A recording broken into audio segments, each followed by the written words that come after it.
Mula sa nakaraang chapter ang players ay muling napunta sa kakaibang lugar, at ang eksena ay naputol kung saan sinabi ng anghel na siya ay may sorpresa para sa mga players.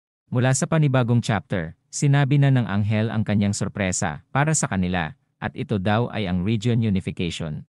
Ang isang player ay nagtanong kung ano nga daw ba ang ibig sabihin ng anghel. Ang anghel naman ay nainis sa tanong dahil sa napakadali lang naman daw intindihin ng kanyang sinabi. At ito daw ay ang pagsasama-sama ng iba pang mga region. Sinabi din ng anghel na may 875 ang region ng kanilang bansa. Ang isang player naman ay nagulat dahil napakarami daw palang region sa kanilang bansa. Ang anghel naman ay sinabing huwag itong masurpresa sa maliit na bagay dahil kumpara daw sa ibang bansa, kaunti lamang daw ang region ng bansang Korea. Ang isang player ay napagtantong may 10,000 tao bawat region noong nag-umpisa sila. Kaya naman ang mga bansang may mas maraming populasyon ay mas marami daw silang region. Ang isang player naman ay napagtanto din na kung marami daw ang region na nabuo malamang ganon din daw ang bilang kung gaano karami ang mga anghel na humahawak sa kanila. Ang anghel naman ay natatawa sa mga players dahil sa tagal na daw nilang naglalaro, ngayon lang daw nila napansin ito. Ang isang player ay sinabi din na kung ganon hindi daw ang mga anghel ang gumawa ng nakakamatay na larong ito. Ang anghel ay natahimik sandali at tinanong kung bakit daw ito natanong ng player. Ang player naman ay sinabing hindi niya maisip na magsasama-sama ang mga anghel para magtulungan at gumawa ng isang death game.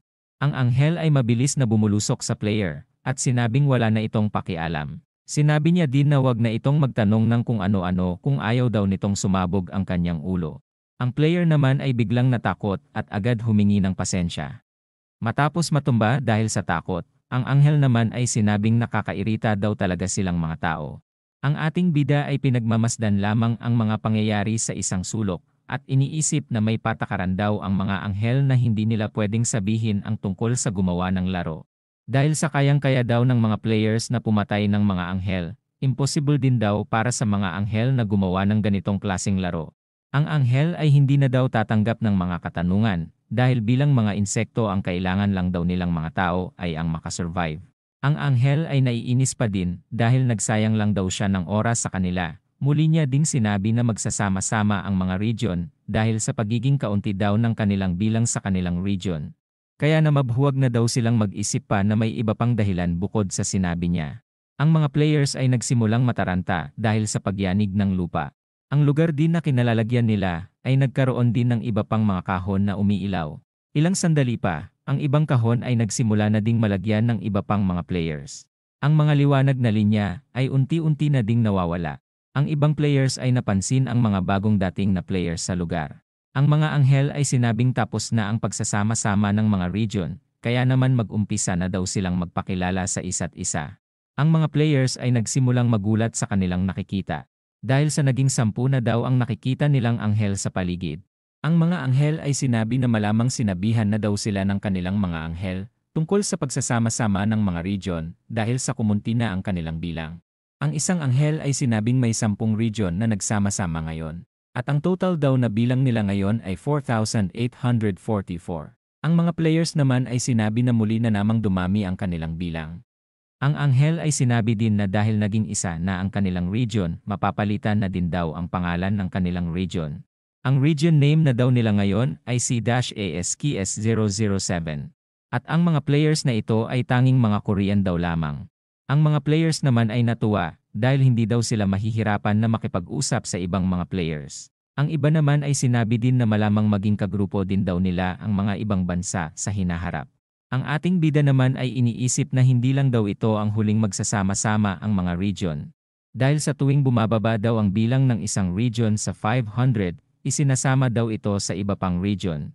Ang ating bida ay iniisip na kung bumaba na daw ang mga players ng Korea sa 500, mag-uumpisa na din daw silang makipagkompetensya sa iba pang bansa. Iniisip din ni Blacksite na sa round 11 pa daw mangyayari ang kanyang iniisip. Kaya naman kailangan niya na daw munang mag-focus ngayong round. Iniisip din ng ating bida na malapit nang sabihin ng mga anghel ang bonus game na mangyayari. Ang anghel ay sinabi na bago nila sabihin ang main quest, sasabihin na daw muna nila ang tungkol sa bonus game na magaganap. Ang mga anghel ay pinaalala na mayroong mga representative sila bawat region, kaya naman kailangan daw ulit nila ng isang representative para sa bagong region nila. Habang natatakot ang ibang players, ang ating bida naman ay relax lang sa mga nangyayari. Ang anghel ay sinabing maglalaban-laban ang 10 region representative, at ang huling mabubuhay sa 10 ay siyang magiging bagong representative ng kanilang region. Habang nag-aalala ang iba sa mangyayari, marami din naman ang natutuwa sa mangyayaring laban ng 10 region representative.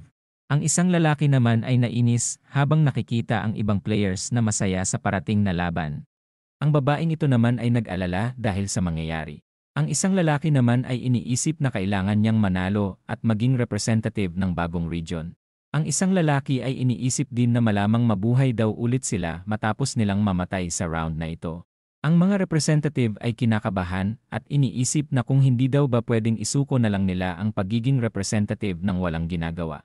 Ang ating bida ay iniisip na walang silbi ang pagiging representative, ngunit magbabago na daw ito ngayong round. Kaya naman iniisip ng ating bida na kailangan niyang makuha ang pagiging representative. Ang anghel ay sinabing huwag mag-alala ang mga representative, dahil kapag namatay naman daw sila ay mabubuhay ulit sila katulad noong nakaraang round. Ang mga representative naman ay natuwa matapos itong malaman. Ang mga anghel ay sinabi na mukhang hindi ganado ang mga representative, kaya naman sinabi ng anghel na imbes authority of command ang kanilang makukuha, sa pagkakataon daw na ito ay magkakaroon sila ng authority of domination o pagkakataon na makontrol ang isang player. Dahil sa authority na ito, hindi na lang daw nila pwede utusan ng isang beses ang isang player dahil makokontrol pa nila ito. Ngunit ito ay epektibo lamang sa players na mas mababa ang level sa kanila. Sinabi din ng anghel na tulad noong nakaraan may limit daw ito na 10 beses na pwedeng gamitin. Muling tinanong ng anghel na kung hindi daw ba magandang makontrol nila ang mga players kesa sa mautusan lamang ito ng isang beses. Ang mga representative ay nagulat sa sinabi ng anghel. Habang ang isang lalaki naman ay naging ganado matapos malaman ang kanyang makukuhang reward. Ang anghel ay napansin na medyo ginanahan na daw ang mga representative, kaya naman uumpisahan na daw nila ang preparasyon para sa bonus game. Ang isang anghel ay sinabing nagsama-sama na ang region, kaya naman kailangan daw nilang pumili ng isang magiging guide ng region na ito. Matapos tanungin kung sino ang gustong magkusa para maging guide, ang mga anghel naman ay wala ni isa ang nagtaas ng kamay. Dahil sa walang nagtaas ng kamay sinabi naman ng nagpataas ng kamay na alam niya nang mangyayari ito. Ang isang anghel naman ay sinabi din na isang kakaibang anghel lamang ang magtataas ng kanyang kamay sa pagkakataon na ito. Ang isang anghel ay sinabing walang gustong magkusa sa kanila. Kaya naman tinanong niya ang iba pa kung may naiisip nga daw ba silang paraan. Muling sinabi ng isang anghel na maghagis na lang sila ng dice. Ngunit ang isa naman ay sinabing napakaboring ng pamamaraan na ito. Ang isa naman ay sinabing magsalita na lang sila sa pagiging guide. Ngunit ang isa naman ay sinabi na hindi ito patas, dahil sa wala na daw gaanong trabaho ang matitira sa mga nasa bandang huling bilang. Habang prinoproblema ng mga anghel kung paano sila makakapagdesisyon.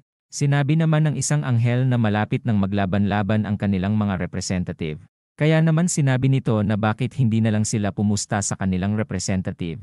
At ang unang mamamatay sa 10 ng kanya-kanya nilang representative ay siyang magiging guide ng region bilang parusa.